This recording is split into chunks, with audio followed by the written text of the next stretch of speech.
ایک عورت بادشاہ سے کہہ رہی تھی کہ آج آؤں یا کل آؤں۔ بادشاہ ڈر گیا اور اس کی آنکھ کھل گئی۔ دوسرے دن دوبارہ بادشاہ کو وہی خواب آیا تو بادشاہ نے اپنی بیٹی مہرنسا سے خواب کی تعبیر پوچھی۔ شہزادی مہرنسا خوابوں کی تعبیر کا علم رکھتی تھی۔ شہزادی نے بادشاہ سے کہا، اس بار اگر آپ کو خواب میں وہی عورت آ کر پوچھے کہ آج آؤں یا کل آؤں تو آپ اسے کہہ دینا کہ نہ آج آؤ اور نہ کل، بلکہ ابھی کے ابھی آ جاؤ۔ بادشاہ نے اپنی بیٹی کی بات پر عمل کیا اور سو گیا۔ رات کو وہی عورت خواب میں آئی اور پہلے والا سوال کیا تو بادشاہ نے عورت سے کہا، تم ابھی کے ابھی آ جاؤ۔ یہ سن کر عورت مسکرائی اور غائب ہو گئی۔ صبح بادشاہ جیسے ہی نیند سے بیدار ہوا تو ایک درباری نے بادشاہ کو اطلاع دی کہ پڑوسی ملک کے بادشاہ نے ہمارے ملک پر حملہ کر دیا ہے۔ بادشاہ نے فوراً اپنی افواج کو حکم دیا کہ جنگ کے لیے تیار کی جائے، مگر دشمن افواج نے اچانک حملہ کر دیا تھا، اس لیے ان کے حملے کا جواب دینا اتنا آسان نہ تھا اور بادشاہ کی فوج کو پسپائی اختیار کرنا پڑی۔ جب بادشاہ کو یقین ہو گیا کہ اب شکست یقینی ہے تو وہ اپنی بیٹی کو ساتھ لے کر جنگل کی طرف بھاگنے لگا۔ بادشاہ کو جنگل میں ہی شام ہو گئی۔ بھاگ بھاگ کر شہزادی کے پاؤں میں چھالے پڑ گئے۔ جنگل کے باہر بادشاہ کو ایک گھر نظر آیا تو بادشاہ گھر کی طرف روانہ ہوا۔ بادشاہ نے جب دروازے پر دستک دی تو باہر ایک آدمی آیا جو بادشاہ کی دربار کی وزارت کر چکا تھا۔ اس نے بادشاہ کو پہچان لیا۔ بادشاہ نے وزیر کو سب بتایا تو وزیر نے کہا کہ آپ جتنے دن چاہیں میرے گھر میں رہ سکتے ہیں، کیونکہ آپ کے میرے اوپر بہت سارے احسانات ہیں اور آپ کی خدمت کر کے مجھے بہت اچھا محسوس ہوگا۔ رات ہوئی تو بادشاہ کو وزیر اور اس کی بیوی کی باتوں کی آواز آئی۔ وزیر اپنی بیوی سے کہہ رہا تھا کہ یہ مصیبت اب پتہ نہیں کتنے دن ہمارے گھر رہے گی۔ اب یہ بادشاہ نہیں بلکہ فقیر بن چکا ہے۔ بادشاہ نے وزیر کی یہ بات سنی تو اسے بہت افسوس ہوا اور صبح ہوتے ہی شہزادی کو ساتھ لے کر وزیر کے گھر سے نکل گیا۔ وزیر نے روکنا چاہا تو بادشاہ نے کہا کہ میں آپ کی مہمان نوازی سے کافی متاثر ہو چکا ہوں، اب مزید آپ کو تکلیف نہیں دینا چاہتا۔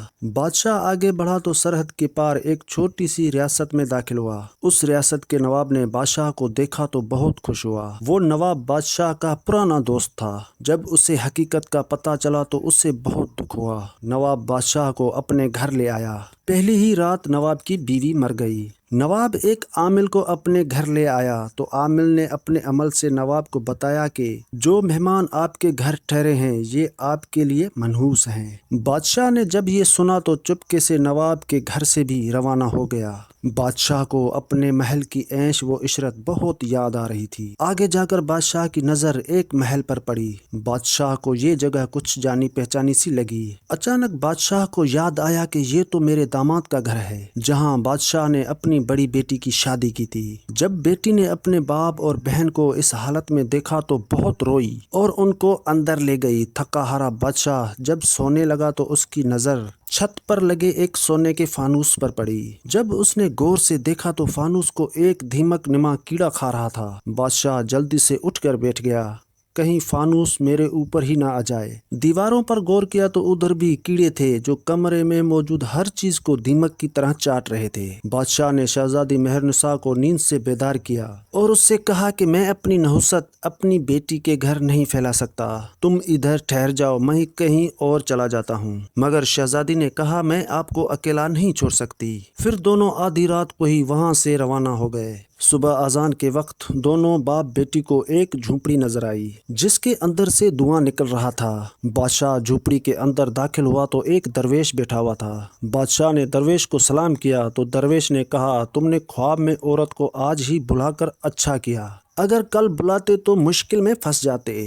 بادشاہ جب درویش کی بات سن کر حیران ہوا۔ پھر درویش نے کہا تم نے خواب میں جو عورت دیکھی تھی وہ اصل گردش تھی جو برا وقت لے کر پوچھتی تھی کہ آج آؤں یا کل۔ شہزادی مہرنسا جانتی تھی کہ بڑھاپے میں اگر آپ پر کوئی آزمائش آتی تو آپ برداشت نہ کر پاتے، اس لیے آپ کی بیٹی نے آپ کو مشورہ دیا کہ اس سے ابھی آنے کا کہو، مگر اب تمہارے لیے اچھی خبر یہ ہے کہ برا وقت اب ختم ہونے والا ہے۔ آپ کے وزیر نے فوج کو دوبارہ اکٹھا کیا اور دشمن فوج پر حملہ کر دیا جس کی وجہ سے دشمن فوج پیچھے ہٹنے پر مجبور ہو گئی۔ وزیر آپ کی واپسی کا انتظار کر رہا ہے۔ بادشاہ یہ سن کر بہت خوش ہوا اور خدا کا شکر ادا کیا کہ اس مشکل وقت سے نجات ملی۔ بادشاہ اور شہزادی محل میں پہنچے تو ان کا شاندار استقبال کیا گیا۔ کبھی بھی مشکل وقت میں اگر صبر سے کام لیا جائے تو اچھا وقت ضرور آتا ہے۔ مشکل وقت خدا کی طرف سے آزمائش ہوتی ہے اور مشکل کے بعد آسانی بھی ہوتی ہے۔